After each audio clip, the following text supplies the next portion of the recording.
Well, the greatest thief that ever lived on a misty mount, and he'd robbed more folks in a week than he could ever hope to count.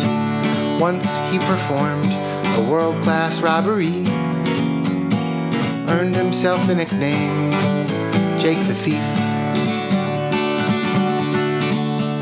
One day as Jake went up to his misty mountain lair, he found a group had followed him all the way up there. They were begging to learn from him, making lots of noise. So they became Jake the Thief's Misty Mountain Boys. Jake the Thief and his Misty Mountain Boys set fire to the children's books and stole all of their toys. They worked all their lives on thieving and on their thiefly poise. Jake the Thief and his Misty Mountain Boys. Well, 50 years went by, the towns grew weary of their grief, and they called in all the vigilants to bring down Jake the Thief. What they found astonished them, adding questions to their fears. You see, one man they had called in said Jake's been dead for 20 years. Well, it's true, you see, Jake had died 20 years ago, but his second in command took over. No citizen could know Jake had accomplished what men so often try. Plain old Jake was mortal, but legends never die. Jake the Thief and his Misty Mountain Boys set fire to the children's books and stole all of their toys. They worked all their lives on thieving and on their thiefly poise. Yes, that's Jake the Thief and his Misty Mountain Boys. Oh, that's Jake the Thief and his Misty Mountain Boys. Yes, that's Jake the Thief and his Misty Mountain Boys.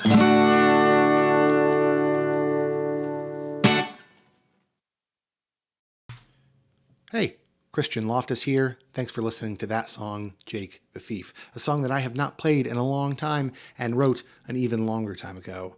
As far as I can remember, I wrote that song the summer before my freshman year of college, and I played that song a lot with a band called Eugene and Doris, a band that I was playing with my freshman year of college. Shout out to Faith and Lauren from that band. Hope you're doing well. When I wanted to revisit that song, when I wanted to kind of pull that song out of the archives, I wanted to change a few things about that song. So I'm going to talk now a little bit about the few things I changed and kind of what it's like revisiting an old song. So stick around if that's interesting to you.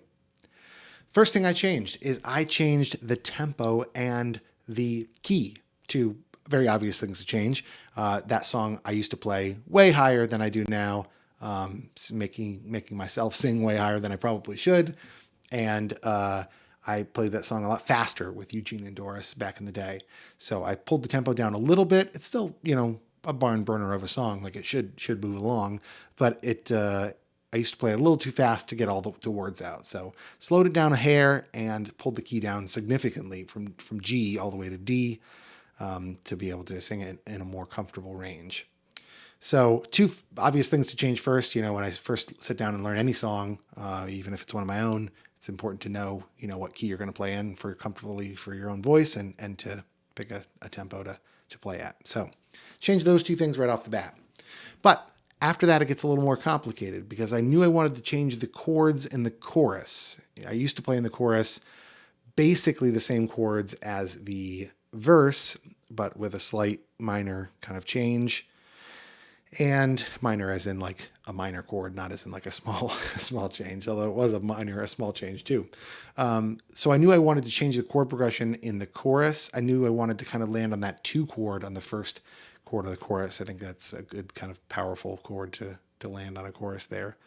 And so I decided I wanted to kind of walk up that bass line there. So now in the chorus, I'm going 2, and then I got a D with an F sharp in the bass, and then a G, and then an A, and then a B minor. And then there's this like nice line, this rising line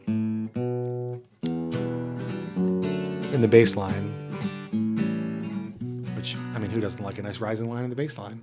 And that line actually kind of keeps going in more of like the tenor line after that. So I go down to the F sharp chord, and that line keeps going up.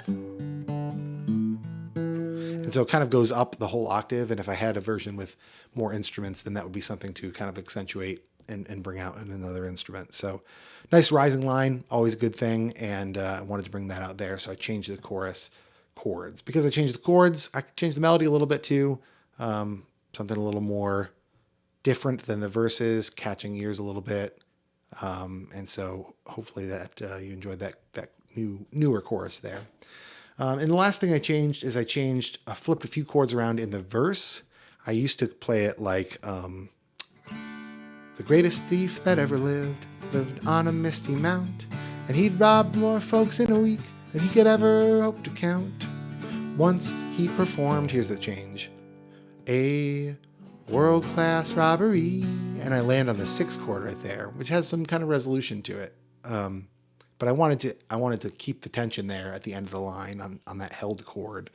So I flipped it around to go, once he performed a world-class robbery, and I land on that major 3 chord, the 5 of 6 chord, which has a lot more tension, and I can hold it for a little longer without anyone thinking, oh, that's kind of a long time to hold that chord.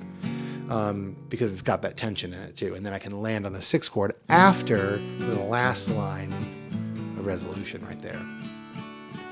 So when I looked at an old song of mine, I found some things that I wanted to change: tempo, key, some chords, part of the chorus.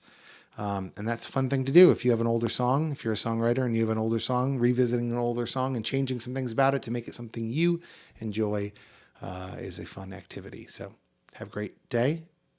Thanks for listening.